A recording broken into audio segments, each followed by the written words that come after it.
ابراہیم علیہ السلام نے لوگوں کے ساتھ عیدگاہ جانے سے انکار کیا اور عذر پیش کیا کہ وہ بیمار ہیں۔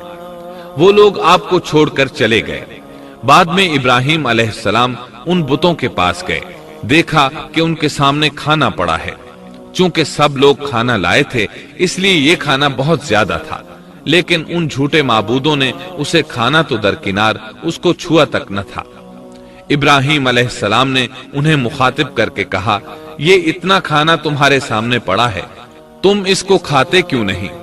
تمہیں کیا ہو گیا کہ بات تک نہیں کرتے؟ پھر پوری قوت سے دائیں ہاتھ سے کلہاڑا مار کر ان کے ٹکڑے ٹکڑے کر دیے، لیکن بڑے بت کو چھوڑ دیا تاکہ سب اسی کی طرف رجوع کریں۔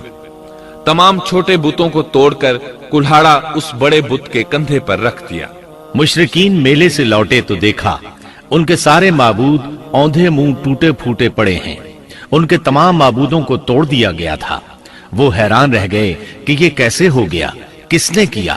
کہنے لگے، یہ کام کس ظالم کا ہے؟ اس نے ہمارے معبودوں کی توہین کی ہے۔ اس وقت جن لوگوں نے ابراہیم علیہ السلام کا وہ کلام سنا تھا انہیں ان کا خیال آ گیا۔ کہنے لگے، وہ نوجوان جس کا نام ابراہیم ہے اسے ہم نے اپنے بتوں کی مذمت کرتے سنا ہے۔ اللہ کی قدرت کہ ابراہیم علیہ السلام کا جو مقصد تھا وہ خود بخود پورا ہو رہا تھا۔ قوم کے لوگ مشورہ کر رہے تھے کہ سب کو جمع کرو اور اسے بلاؤ، پھر اسے سزا دو۔ چنانچہ تمام اہل باطل چھوٹے بڑے جمع ہو گئے۔ کارروائی شروع ہو گئی۔ کہنے لگے، اے ابراہیم، ہمارے معبودوں کے ساتھ یہ لغو حرکت تو نے کی ہے۔ ابراہیم علیہ السلام نے جواب دیا، یہ کام تو اس بڑے بت کا ہے، مجھ سے کیوں پوچھتے ہو؟ تم اپنے معبودوں سے کیوں نہیں پوچھ لیتے کہ ان کے ٹکڑے کس نے اڑائے ہیں؟ ابراہیم علیہ السلام کا جواب سن کر وہ سب سوچ میں پڑ گئے۔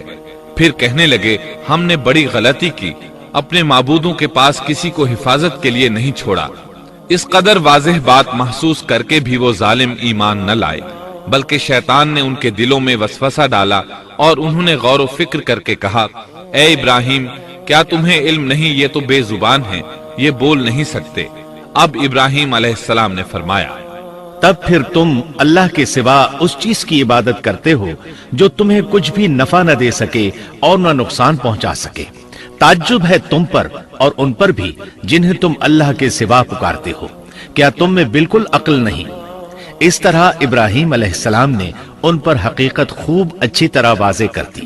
ان سے فرمایا، تم ان کی پوجا کرتے ہو جن کو تم خود تراشتے ہو، یعنی ان کا حال تو یہ ہے کہ تم نے ان کو خود اپنے ہاتھوں سے تراشا اور ان کی عبادت کرنے لگے، جبکہ تمہیں اور تمہاری بنائی ہوئی چیزوں کو اللہ ہی نے پیدا کیا ہے۔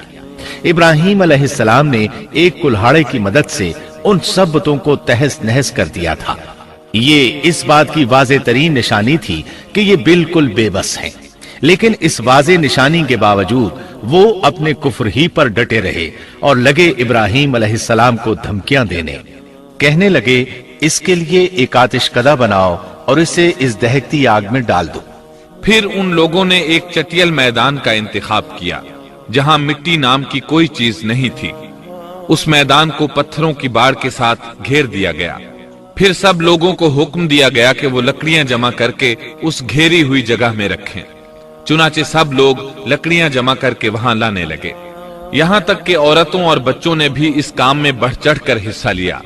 میدان میں اتنی لکڑیاں جمع ہو گئیں کہ زمین نظر نہیں آتی تھی۔ یہ لکڑیاں زمین پر ایک اونچی دیوار محسوس ہوتی تھیں۔ پھر ان لکڑیوں کو آگ لگائی گئی۔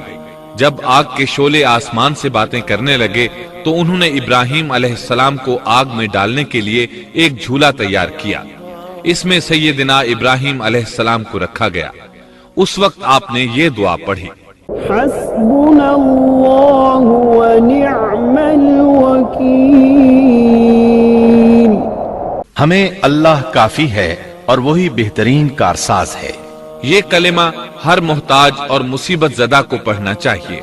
بخاری میں ہے، رسول اللہ صلی اللہ علیہ وسلم نے فرمایا، حسبنا اللہ و نعم الوکیل ابراہیم علیہ السلام نے اس وقت فرمایا تھا جب انہیں آگ میں پھینکا جانے لگا تھا۔